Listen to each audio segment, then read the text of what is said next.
Hello folks, it's Meandering Mike in the Mad Cave of Madness. Once again here, it's mid to late afternoon, and we're going to play a game called Genesis, Empires and Kingdoms of the Ancient Middle East. This is from GMT Games. This is in the late Bronze Age, from 1700 to 1200 BC. Designer was Richard Berg.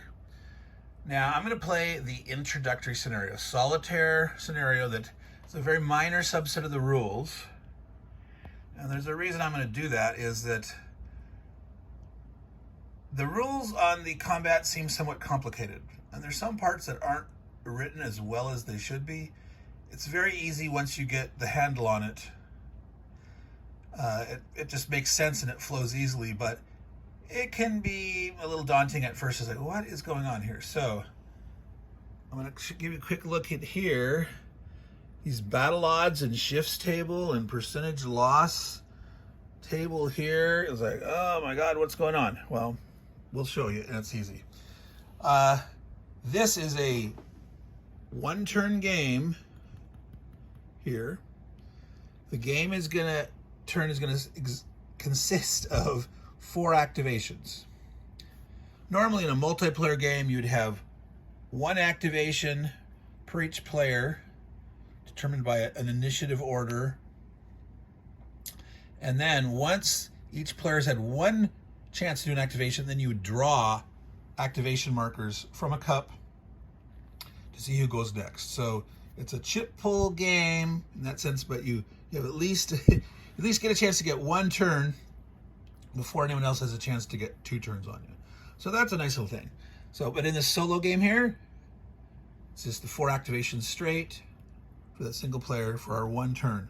So who are we? We are playing, I don't know if you can read that, Sargon. It's Sargon the Great. Now this is from the Assyrian countermix, and the Assyrians normally live up here. But for this scenario, we're down in Kish. This is the Akkadian Babylonians, the early Babylonians, and these green areas are Babylon. In this scenario, they're all treated as independent cities. These gray ones are independent cities. The Elamites are over here in Elam. And all this here, they're all considered gray for this scenario. They're all independent. So even these cities here, however, the victory conditions are that Sargon, 1, he has to survive. 2, he has to capture all 5 of these other cities. And he has to control them. So that means he's going to have to keep at least 1 unit in each of those cities by the end of the game. He could drop off armies there as he goes along, or he could do that in some of them and then recruit some more armies and do that. The other thing he needs to do is have a trade route from Kish to a port. Now, these are not ports. These little markers, that's economic worth. It's not used in this introductory scenario. These are not. The port symbol is right here. So the ports are all over in the Mediterranean. And here's Byblos. This is the closest port. We trace along here. So this is Sargon's goal, is to capture all these guys, work his way through Sipar, hit. These little black dots are just transit areas. You can move through there. In the normal game, you can actually build new cities there. Through Mari, Tadmar, Ribla, and then to Byblos. Now, it looks like there's other routes you could try to take to get to ports. This is the shortest, trust me. I figured it out. Getting here to Byblos, okay? It says in the write-up of the introductory scenario, which is very short, it's like less than half a page, that you have to get above average dice to actually make it, to have enough time to succeed in getting all the way to Byblos. But they say if you've made it as far as Mari, consider that to be a moral victory. Okay? So let me go through the rules that are used in this introductory scenario. There's a whole sequence of play which is here. They have 2 different kind of player aid cards in this game. There's enough for 5 different players. Now I have backfolded one of these player aids here.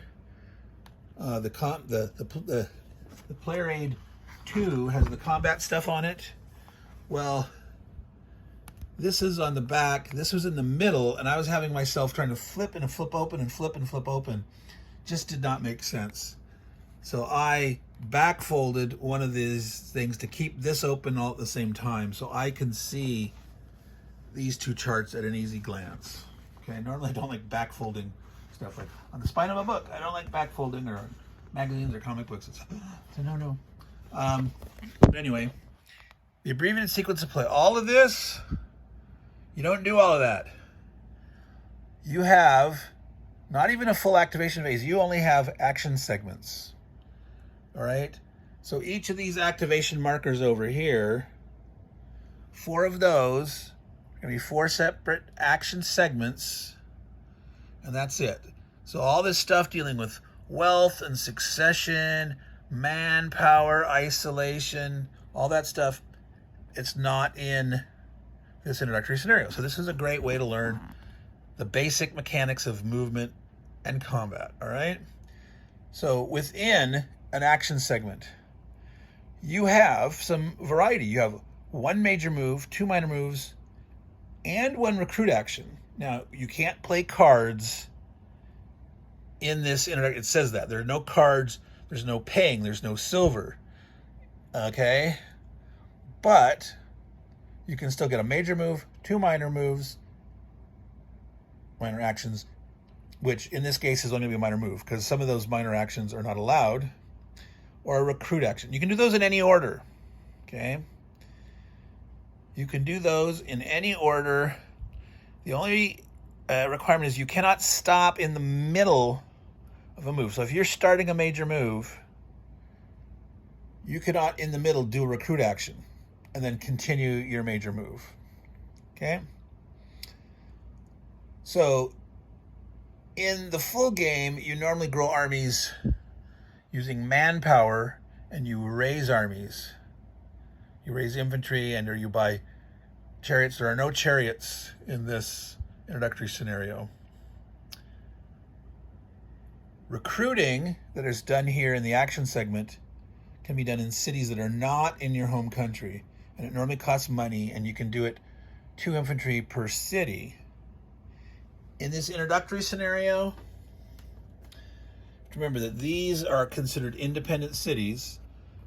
The 5 other green guys are the ones you want to take over, but this is considered the home city. So you can't recruit there, but you can recruit in any one of these, and any one that you capture for free. 1. So you can't do 2 like normally. It doesn't cost you a silver each. You can do it for free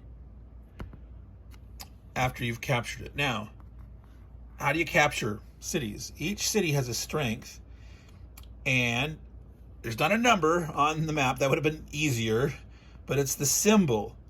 You got to know what ones are 1, 2, 3, 4, or 5 strength, and that's shown up here on this key. So most of these here are 2 strength. That's a 3, that's a 5. I believe that may be the only 5 on the whole board. So that's a tough nut to crack. It's certainly not impossible, but you might take casualties. And if you take too many casualties, as you have to go and fight your way through here, you might get depleted enough that you might not actually make it to the end. So you might be tempted to go and hit this first while you're at full strength. But coming in here and then going back to do these and then heading off on your long journey to establish your trade route, that might waste you too much time. So it might be most efficient to come down and do these guys first, and then as you head back, do this, and hopefully you didn't lose anything. You're going to have to leave some guys behind to control these, because the victory condition is to control each of these cities. And once you've knocked the city down to a 0 strength wall, you've captured it. But if you don't leave any strength behind, you don't currently control it. Okay? So that's where some of the recruitment's going to come into play. You're going to need to recruit some guys for back here. According to the main rule on recruiting, you have to control the city. In the special rule for this introductory scenario, it says you just have to have captured the city. So I'm not sure 100% that you have to keep a guy behind to recruit your dude here. Or if you take what the special rule says, that well, it's free, but it's only 1 per turn. But you also have to apply the main rule books. There's the playbook. The rule books description on recruiting, that you have to control it. So if you're playing this the first time and you want an easier time of it, once you've captured a city, just assume that you can recruit once in there, whether you currently control it or not. But if you want to play the more strict interpretation, you want the better challenge, you're going to have at least 1 dude in there. So you might need to leave a couple of guys behind that then help you recruit more dudes that spread out here and maintain all this. As you do a major move, like with your big stack, this doesn't look like a big stack, but that's an army marker, Army A. Here's the display. Sargon starts with 12 strength points worth of infantry. All right. As you move, you can drop guys off and leave them behind. As you move along, if you come on another stack that hasn't moved yet, and you want to pick up units from it, it's going to cost you a movement point to add people to your current moving stack. All right. So let's talk about that movement, actual movement. As I showed before, for the action segment in the sequence of play, your options, 1 major move, 2 minor moves, minor actions, 1 recruit. A minor action is only one unit. A major move is a stack. Okay. The king, you're going to want to move him along with your stack and do major actions. When you have a major move, well, this is true for a minor move if you're actually doing it with a king in 1 unit, which I don't recommend. So again, the major move, you get a die 6 of movement points plus your king's strategic rating, which is this bottom number here, the 5. The 4 up there, the black number, that's his tactical ability. Okay, that gives you shifts in combat. Very important. This, as far as I can tell, is the best leader in the game. I've not gone over the entire counter manifest. I think there's 3 counter sheets. Was it 4? 3, 4. He, so far, looks like the best guy with a 5 campaign rating and a 4 tactical. That's awesome. We have 2 kings fighting each other face to face. You do the net between them. So if he's up a dude that has, say, 2 tactical, this guy has 4, he's net 2. So he would have 2 shifts left, and the other guy wouldn't be able to shift anything. This 5 for him is, the lower is the campaign rating. So that's what you add to a die when you're moving, using the king to move. So that's a big extra chunk of points. If you had a small little guy with a command rating of 1 or 2, it's not adding that much, but it's still substantial. You know, an average of 3.5. The arithmetic mean of a die 6 is 3.5. Obviously, you can't roll a 3.5, but so adding 5, he's getting anywhere from between 6 to 11. So evidently, there may be someone out there with a 6. Or maybe because of some cards, event cards and such, you might be able to get a bonus. This introductory scenario does not use cards. Again, another simplification. No worry about cards. Okay? If you are just doing a move by itself, just armies by themselves, you just roll a die 6. If you have from 1 to 6 movement points. So moving guys around back here, you can usually scoot, but let's say, I've got to move a unit from Nippur to Babylon. It's the last turn, you got to reallocate or something, and oops, sorry, she rolled a 1, you wouldn't have enough points to actually get in there and move them. So try to make sure you occupy these soon. You don't have to occupy them all before you move on to try to get your trade route done. But I almost lost the play when I was doing where I didn't leave enough guys behind, and I almost didn't make it, making sure everyone had something. So if you really want to be safe, just leave one in every space. All right. So that is the review of the rules for what each action is, what each action does. When you take a move, you have to stop when you come to a city you don't control. And then if you want to attack it, you spend 1 more movement point. And then you resolve combat. And so you've kept track of using this movement points remaining. So, if you had 9 and you moved into a square and then you attack it, you'd resolve combat. If you succeed, then you could keep going. You could move on and hit city after city. If you lose, you have to spend an additional movement point. And then he could try again. Okay, he could assault again, spending another movement point, and try again. It's also possible you might attack a city, not destroy all its wall strength. You've won. You didn't lose a movement point, but you're going to have to pay 1 to attack again to try to finish it off and take it. So that's a real possibility here with Babylon, that it might take two hits or more to defeat it. Okay, so I am going to start this and do the first activation, and I think I'll call it. It's already at 17 minutes of this explanation. We want to show you how the combat works, but I'll stop after like this first major move. I'll do the 1 major move, and then I'll do another video that shows how you do the minor moves, recruiting, and then finish off the remaining activations. So let's do this. Let's start here. We're doing our first activation. So what I'm going to do is I'm going to bump this up to show that's the activation that I'm actively working on. When I'm done, I'm going to put it here over in the used area so I can keep track of how far I've gone. So we're starting this. Now, they don't have any mechanism to keep track of, well, have you done a major move? Have you done the minor moves? Have you done your recruit yet? I don't see any mechanism here. Didn't see anywhere in the counter sheets where there was any counters to keep track of that. That's something that you could write on paper. You could make your own counters for, or you could just remember it, right? So we're going to do a major move with this guy. He's going to start the action. He's going to roll the die and add 5 to see how much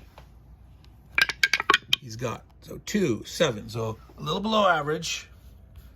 7 points. He is going to take his whole army with them. Okay, and again, the capitals are not used in this introductory scenario. So Babylon is not a capital, but I'm just using this here to say that's the Kish, the city that he doesn't have to occupy to control. This is where we're going to trace the trade route from, and all these other cities, as he takes them to control them, he'll have to leave a unit behind. When you're tracing your trade route, you can only trace it through cities that have had the city wall reduced to 0. That's when they become unfortified. That's the term that they use in the game, unfortified cities. But you do not have to control these. You don't have to leave anything behind there. So if he had to lead his armies all the way through this here, he couldn't make it. All right, so the action is we're coming into Nippur, our very first attack. The defense, there are no armies. Otherwise, they would add the defense strength. Now, one of the things in the main rules, which I'll just go real quick, is the defender newly decides, are you going to defend in the city or outside the city? You can't use your chariots unless you're outside the city. If you hole up in the city, you get to add the city defense, but you can't use your chariots. Well, if you don't have any chariots and the enemy does, you want to hide in the city. You absolutely want to hide in the city for certain. Okay, but in this case, there are no chariots in this game at all. all these empty cities will always just defend inside. Their strength is always going to be equal to the strength of the city walls and nothing else. So that's a 3 strength. He's attacking with his full 12 guys. Now, what you do is you compare those strength points. Here on this battle odds chart, you look at the highest guy. This goes up to 40, and it goes up to 40 because it's a fold out. So normally this is the middle, but you know, we don't have that many strength points. So you don't have, you know, how often is the defender, the small guy, can have that many? You know, that's this huge armies. If the big guy, you know, has 40 and the small guy has 36, wow, how often that's going to happen? Not very. But so we are attacking 12 attacking points against a city defense strength of 3. You cross-reference 4. This means that because of the differential in strength, 12 versus 3, we're getting 4 odds shift in favor of the big guy. 4, okay? To that, you add your difference in leader strength. Well, he's the only one. He's got the king. The defender guy doesn't. There are no other kings in this whole scenario anywhere. So he's got a total of 8 shifts. 4 for his tactical, 4 for his strength differential. So that means he gets to do 8 adjustments. Now,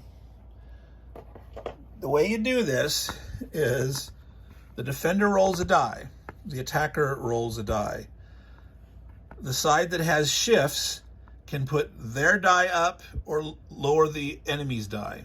Okay, so in some circumstances, the defender might have a higher shift. So let's say he's got a really high leader. He might be outnumbered, but that net, you know, shifts favoring the attacker with more troops, but he has a better defender. The defender could have net shifts on his side or the attacker, but not both, because they're gonna net, you know. So at best, one side or the other will have them, not both. Could be down to 0.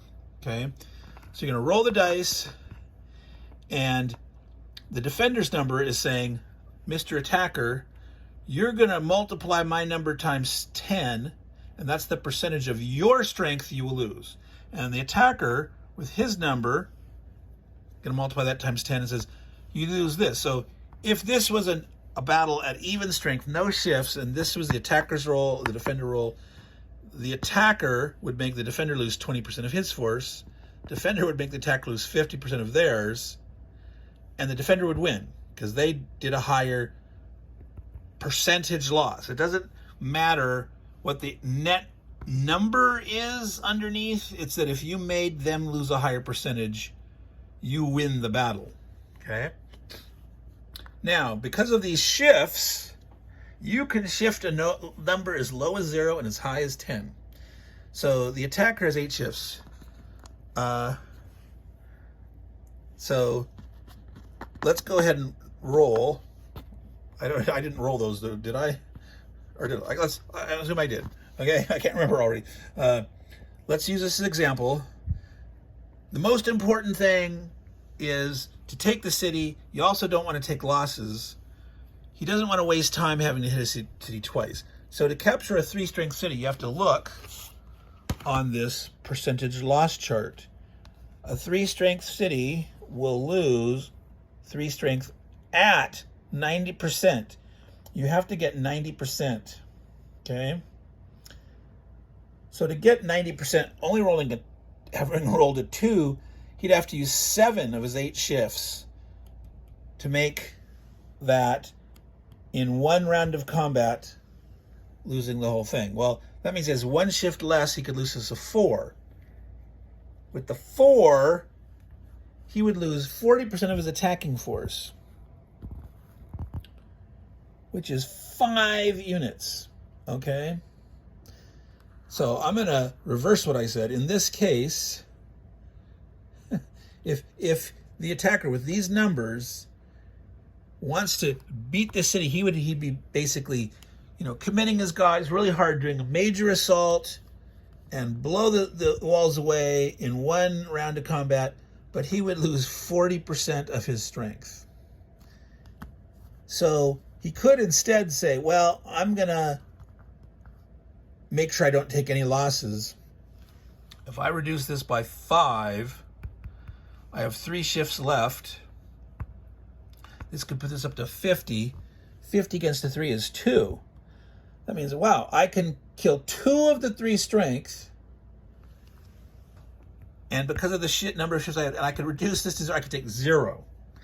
So tactically, right now, that makes better sense. Now, there could be a situation in your game, in a multiplayer game, where it's like, dang, I so need to defeat this city right now, and I'm willing to take those losses. But in this game, if you took 4 losses this early, it's going to cripple you. Because you still have to kill all the cities, and you have to fight Babylon, and you're gonna crumble. So trust me on this. With these numbers and this effect, your 8 shifts, put this down by 5 to 0, so that you're generating 0 losses against the attacker. That leaves 3 left, 5. 50% of 3 is 2. So I don't actually have, well, I have on the back of these here a 1. So we took 2 off the 3 strength guy. The strength is now 1. And that was, okay, we had 7 movement points. I should have been reducing that as we went along, right? We had 5 and we'd rolled a 2. We had 7. So it was 1 movement point to move in and 1 movement point to attack. All right, so here we're sitting, and it's our turn still. We're going to stay and attack again. We won because this netted up to 50%, and this got netted down to 0. So the attacker won. All right, and he's going to spend 1 more point to attack again. Okay, now the strength is 1. He still has 12 to attack with because he didn't lose anything. You can see, like, if he lost so many, he'd be down here at 8, right? So he's got 12, and it's only against 1. So he now gets 12 odd shifts plus the 4. He has 16 odd shifts. You don't even need to roll. You can tell with 16 odd shifts, even if he rolled a 1 and he rolled a 6, he could take them all down to 0. He could put this all the way up to 100%, which with a percentage loss, with just a 1 strength left, you need to get up to 50% to make him lose the 1. Otherwise, like, you're in a siege situation, you didn't breach the walls the remaining way. So with him at 1 strength, you got to get it up to 50%, which with, worst you could roll as a 1. You only need 4 odd shifts to do that. So I'm not even going to roll this time. This is, you can know that in a certain case you can get a certain amount and you can defeat the guy. That just costs him an extra movement point. So now he's defeated it. Reduce this to a 0. All right, and he can keep moving. So I think I'm going to work my way down towards the bottom here, and let's say I got 4 movement points left. Okay. So I am going to leave 1 guy here behind. Now I've killed this 3 strength guy. We got 2 strengths coming. We know we're going to end up having to fight over here.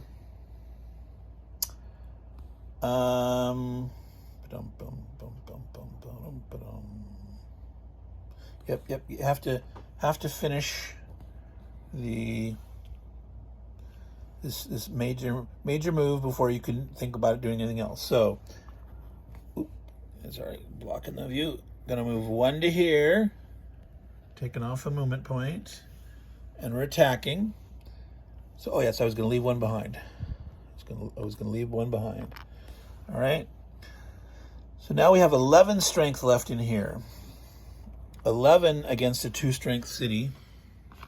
So again, you can see how you're just going back and forth between these to not have them both available to look at the same time and having to flip the card back to the middle. So, it's not on the other side. Here's the percentage loss. There's the other side there, right? With that, this chart was normally in the middle. That's why I backfolded it. So the battle odds, 11 strength versus a 2 is 5 shifts. 5 plus 4 for his tactical strength is 9 shifts. Now, against a 2, you need 80%.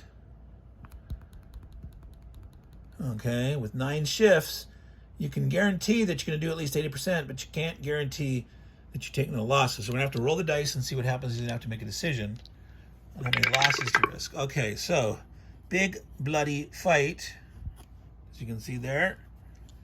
Let me put it here there so I can calculate the odds easier. So he only needs to get up to 80% on the 2 line to kill 2. Okay? So he only has to do 2 of his 9 there. That leaves 7 left. So he can easily... So if he had rolled low here and high here, yeah, he would have that conundrum of, you know, can I kill it in 1 turn versus taking losses or not? Do I end up wasting more movement points? But this time, bam, bam, he had done it. Okay, so I had moved in there. That was the direction. I had attack again. So I have two movement points remaining right now, but I took that, reduced the walls on another city. I'm not going to leave a guy here. My plan here is I'm going to end here, and I'm going to do a recruitment here. And I'm going to, you know, the guy that I recruited, I can move from here. And I'm going to, does that make sense? Yes. If I come in here and leave a guy behind here, I recruit dude, I'm going to leave him behind so that he can... No, he's going to move to here. Yeah, well, we'll just do it and show what we're going to do. So we have 2 movement points remaining. 1 to move again. I'm not leaving any behind. That's the decision I made.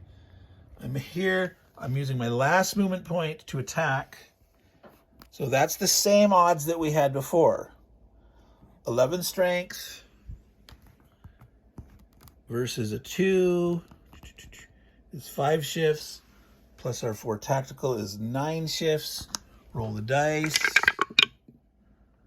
Okay, so that was easy peasy there. So I need to get it up to 8. 2 shifts there, only 1 shift down. So 3 shifts would have gave me a perfect battle. You know, 100% of you dead, 0% of me in this case.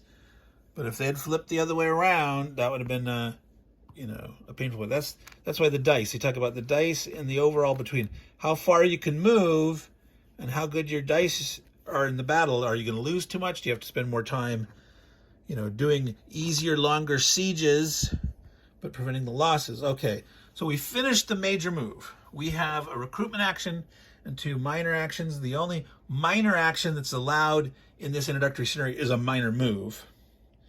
Okay, so if we, and according to the special rule of the scenario, you can only recruit 1 guy in each city that you take. And so you only get one recruit action each thing. So we'll not be able to recruit more than 4 total by the end. Now what I'm going to do here to keep track of which ones I have recruited in, I'm going to rotate like that once I've recruited. So I'm popping on an extra guy. I'm going to rotate this vertically to help keep track. Because normally you can recruit in, you know, cities outside of your home area, up to 2 every turn, as long as you just pay 1 silver each for them. So it's only in this scenario that there's this limitation. All right. So we have now done our major move. We've done a recruit. I'm going to do a minor move, and I'm going to move him to here. So that'll allow me for next turn to have a guy here controlling this, where I can recruit another army here, right? You see what I'm trying to do? I'm trying to make sure I can take advantage of getting my guys, controlling these squares, making sure I can recruit in them. So both of these guys are set up here to be able to recruit. And so next turn my plan is to move up here and whack that and move on. And, you know, maybe like if this guy here, he's sitting here, but I don't move him. But I could do the recruit early and recruit here, and then I could pick him up as I go by. Or not, we'll have to see how well we roll, because it does cost an extra movement point. Now, potentially, with minor moves, I could, next activation, I could recruit here, leave, well, and then as I move, I could, yeah, I'm trying to think, I want to move, stack them up, but if you've stacked them up, you can't pick a guy up to move with you if he's already moved. Anyway, let's leave that for next activation. So I do have one more activation to do. I'm not going to actually move either of these guys. Or he moved. So I'm not going to use my last minor move. He's just going to stay where he's at.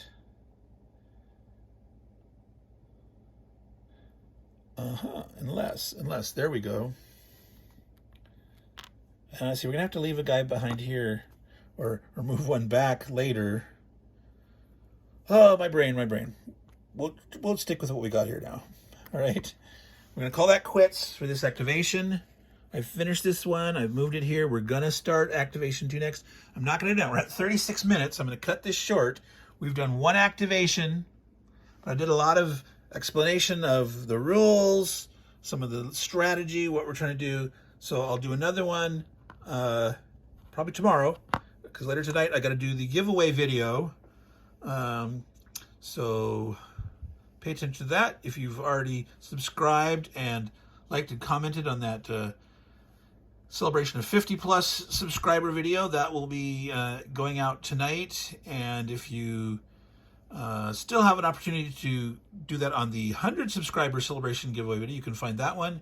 Either join my channel if you already haven't, or subscribe, find that video, like it, make a comment. That's what enters you in the drawing. So maybe I'll do that, the giveaway and next move tonight, but we'll see. So until then, folks, this is Meandering Mike in the Man Cave of Madness. Early mid-evening, playing Genesis. And take care, everyone, and ciao.